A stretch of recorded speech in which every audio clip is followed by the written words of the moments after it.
नमस्कार फ्रेंड्स, जय जगन्नाथ। पुणी गोटे नुआ ब्लॉग को आपण मानक बहुत बहुत स्वागत। राति पाइले प्रथमाष्टमी रे पड़ुआ हेबे कालिया दियो। मामू घर नियाड़ी माधवरु श्रीक्षेत्र अभिमुखे बड़ ठाकुरंक पई पठा जाई थाए पड़ुआ भार।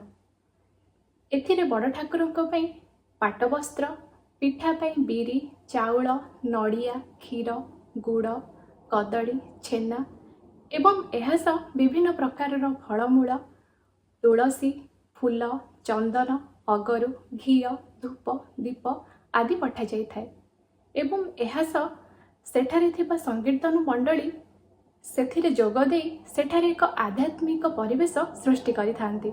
तेबे चलंतु देखिबा एही सुंदर दृश्य।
आशा करुच्ची वीडियोटी बहुत भल लगी थिबो। जदि आपण माने मो चैनल ले नुआ मो चैनल को सब्सक्राइब करंतु, लाइक करंतु एंड कमेंट बॉक्स रे जय जगन्नाथ लिखि निश्चय जणांतु। आज पई रहूची नमस्कार, जय जगन्नाथ।